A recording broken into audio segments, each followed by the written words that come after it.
At what point did you kind of make peace with your college career being over and know that you were probably going to move on? I think me and my dad had the conversation probably about a week after surgery.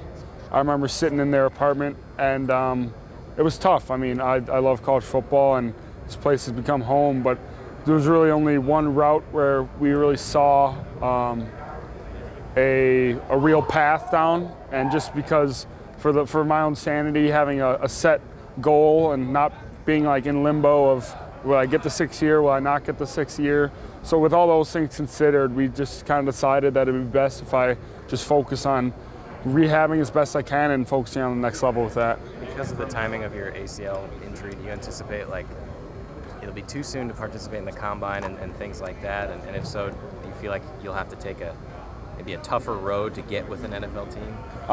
I guess. I mean, the road's going to be the road. Whether or not I'll be ready for combine or pro day stuff, it'd be great if I am. And if I were to be able to run times faster or as fast as I ran this past summer, I might consider it. But if it's not close to that, then I won't even really consider it.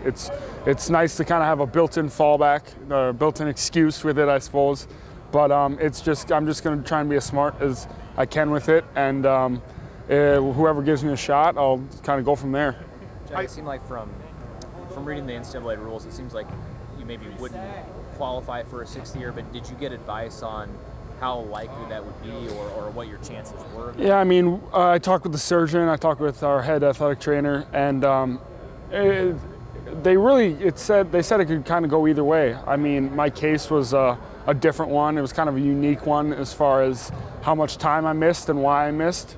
And they said that it could be a possibility, but we wouldn't know. And I took that as kind of me thinking it wasn't all that possible, just because, just kind of looking at it from a big picture, I didn't really meet many of the requirements. I mean, it was obviously a publicized story, and it maybe could have happened, but I just felt like what was best for me was just trying to have a set goal and being able to pursue that. So that's kind of what we went with. How are you feeling physically, and where are you on sort of the timeline? So we're right in the middle of I guess we're right at 4.5 months right now. I feel great. I've been working a lot on upper body and just more lower body as I'm cleared to do so. I have been running, not so much lateral stuff, but linear, straightforward, striders, kind of jogging, stuff like that. As we go down to the bowl trip, I'll be able to do some more cutting, some more agility stuff. So as that stuff kind of comes back, it's going to be exciting and nice. And then as far as the weight room goes, I've been able to progress pretty normally in the weight room. I've been able to go back to squatting and power cleaning. Obviously not max out numbers, but just being in there, being able to work out has been nice. So are you on target? Are you sort of? Yep, we're right where we want me to be.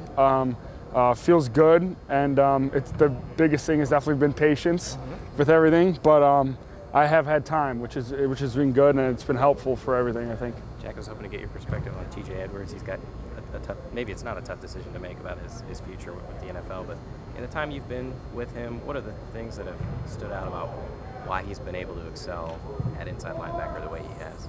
I just really think he's taken upon himself to really become a tactician at his position.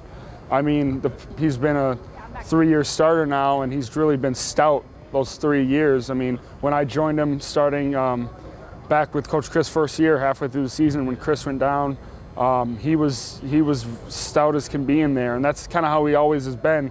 And as time's gone on, he's gotten more and more recognition, which I definitely think is deserved.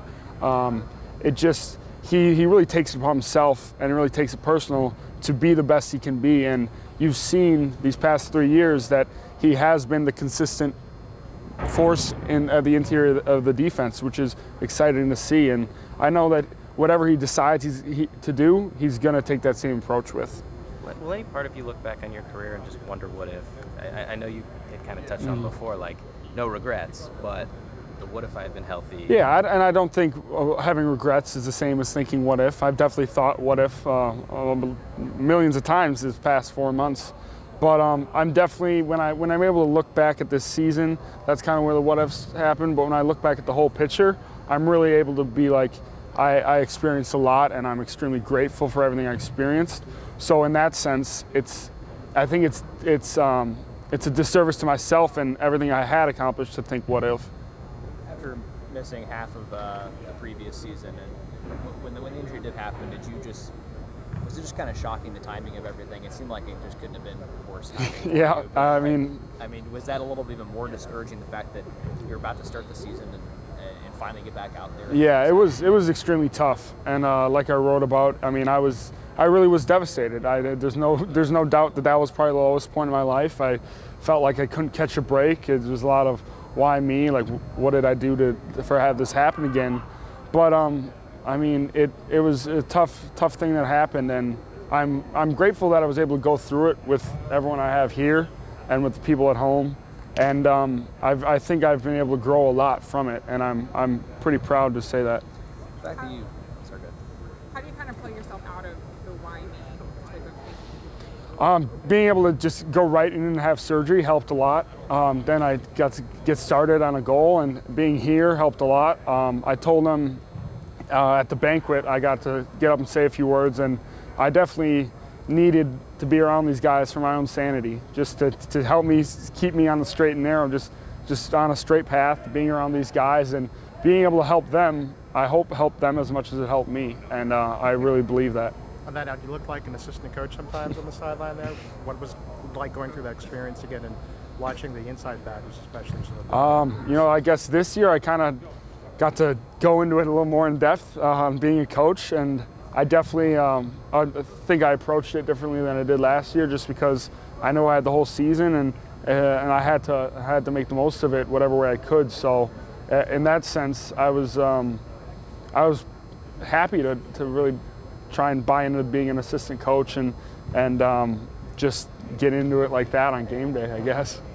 Jack, after not playing for the last season and a half, do you think you have any chance of being drafted, and do you feel like maybe it's going to be hard for you to convince teams that you're worthy of making a team? I guess time will tell. I haven't really paid too close attention to that, and as far as being drafted, that would be great. It'd be great to hear my name called, but if not, I think I'll get a chance, and that's all I really want is a chance. I mean, it's kind of how I started here, and if I get that chance, I just work my tail off, and I know if I do that, then I won't have any regrets. What do you have any plans for training after the Orange Bowl? Yeah, I'll fly to Phoenix after the Orange Bowl, and I'll train at Exos. It's a facility there.